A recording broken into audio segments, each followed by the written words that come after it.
So I wanted to provide some context for our gathering. Last night we had a beautiful opening ritual where we reflected on the call for a radical living of the vows and our remembrance of when we were called and how we are called now. As I reflected on what this gathering is about and the title, Self-Emptying Love, Living the Vows for Our Time, the image of a broken bowl kept coming to me.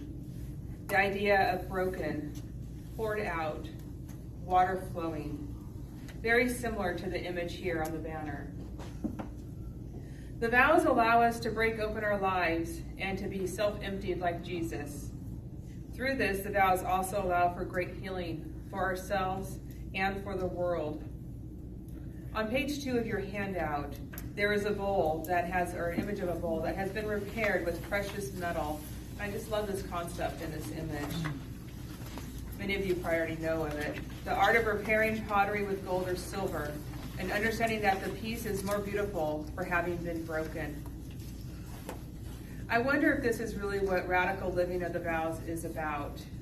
Broken, poured out, self-emptied, brought to greater wholeness and beauty through the process.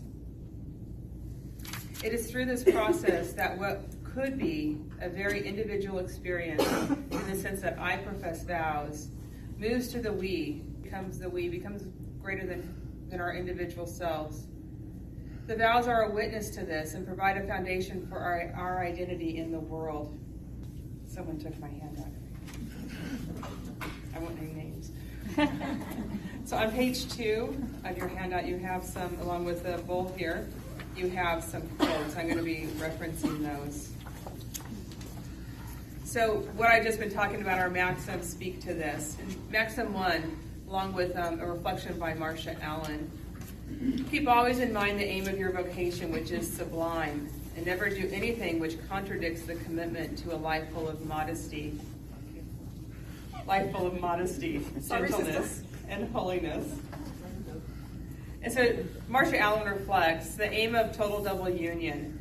Have it always before your eyes. The eyes of the heart and soul are wrapped with a vision of God's desire for our wholeness and fulfillment. How do my soul's eyes see this? My soul's ears hear this. My heart feels it. Longing for God's desire, God's design. This is an act of contemplation. In Maxim 24, this is kind of a paraphrase. Be utterly given to God by a holy self-surrender, utterly for God by a love, utterly in God, and utterly according to God. And I'm going to leave you with this context with the words of Sandra Snyder's. The important thing is not that one spends a whole life doing something, but that one does with one's whole life and how one does it. I think that's what the vows call us about. And so this weekend, as your heart and mind grapple with the call to a radical living of the vows, I ask you, what are you doing with your one wild, fabulous, and radical life?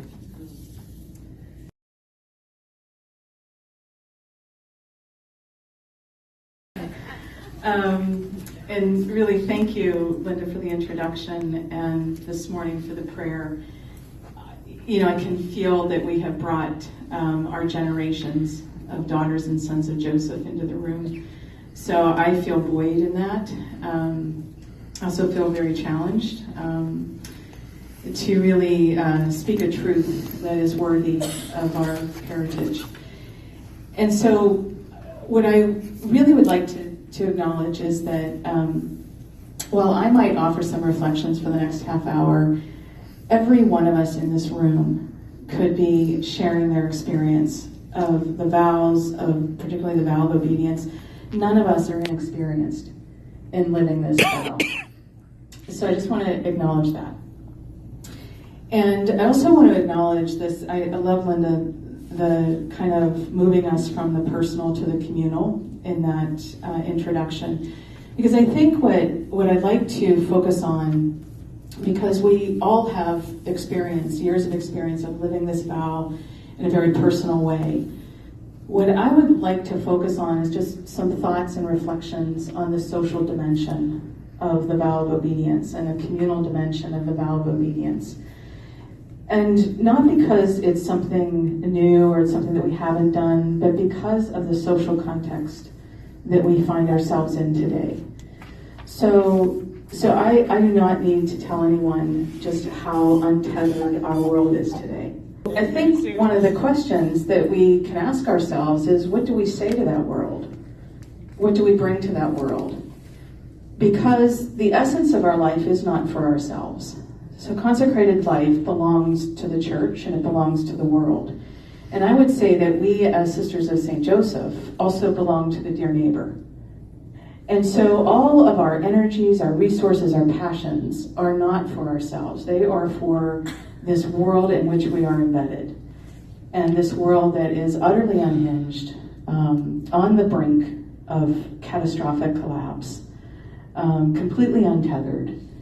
So what does it mean then to live a vow of obedience in a communal lifestyle? So that's some of what I would just like to unpack.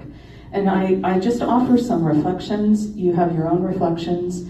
And I would just encourage you to really enter into this time, really calling to mind your own experience of the vow of obedience, both in your personal experience and also your communal experience of it. And just see where we're in dialogue with one another. So I think that first of all, let me just state the obvious, kind of some obvious foundational pieces of our life, that it does not belong to ourselves. It belongs to the church and to the world. And the other piece that I want to acknowledge in the title was prophetic longing. And I have to say that I've really been struggling with this. And the word prophetic has been an obstacle for me as I've tried to prepare these reflections. But what helps me to make sense of it is the way that Francis talks about prophetic. So he talks about prophetic as pointing to the way things are in the reign of God. So it's that simple, the way things are in the reign of God. So I have to ask myself, what then is prophetic about our life? Because it's the life that's prophetic. I'm not prophetic. You're not prophetic. We're not prophetic as individuals. We're prophetic because we live this life. And I think what's prophetic about the life is that we live a life in which everyone belongs, everyone is loved, everyone has what they need, and everyone is free. That essentially, I think, is the core of our communal vowed life. Everyone belongs, everyone has what they need, everyone is loved, and everyone is free. And that's really what we are to be witnessing to. So in a world that is unhinged and untethered and utterly alienated, do we not have something to bring to that as the social dimension of how we live our life? And we see that, obedience, when we think about obedience, it's that root of to listen, obedere, I believe it is in the Latin. So it automatically implies relationship. So obedience is about relationship fundamentally. And it's about fidelity in relationship. So we have this kind of, and the relationship, I think, that the context for relationship that I think that we need to deepen, that we continually deepen and grow in, is the relationship with God. And I think also the relationship with the experience of authority. Not necessarily with authority itself, but what is our experience of authority?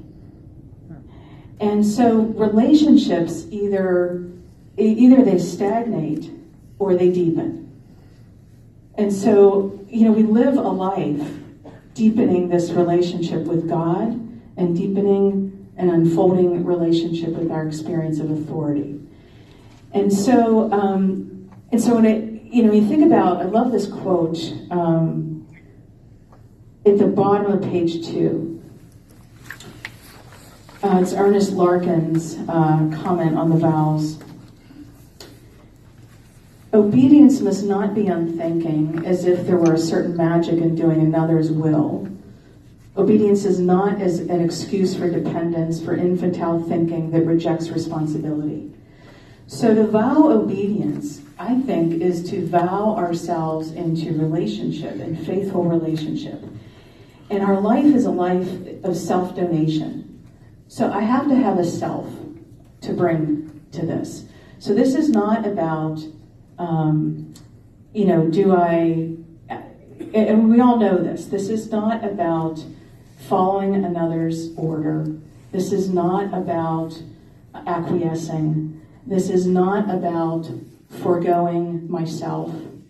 It is about, though, the capacity to place my own preference and to order it in a common good, in a greater good. Now, in order to place my preference and order it in a greater good, I actually have to have a preference. In order for me to place myself in the context of a community, I have to have a self. And so the fidelity, the acts of fidelity, is the deepening of our own person and our own personal authority, but not as an end in itself. To bring that to a greater good, to bring that to a communal expression of what it is for a community to be in relationship with God, for a community to be in relationship with the world, and for us as Sisters of St. Joseph, for a community to be in relationship with the dear neighbor. So this foundational relationship piece is really at the core, I think, of the vow of obedience. And in our foundational documents, they say this, the consensus statement, stimulated by the Holy Spirit of love and receptive to its grace. That's a relationship. It's a relationship that each one of us likely prays to be faithful to.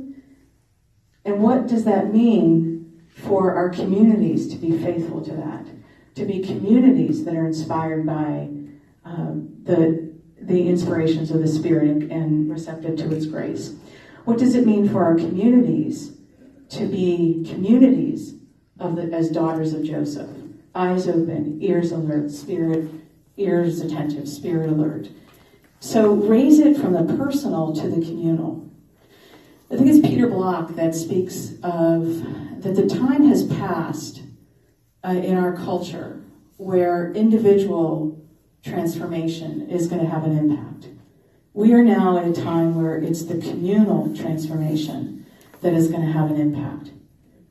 So that's an invitation, an opportunity for those of us whose container for our life is communal. We have something to say there. We have something to bring. We have something to be there because we are communities focused on transformation.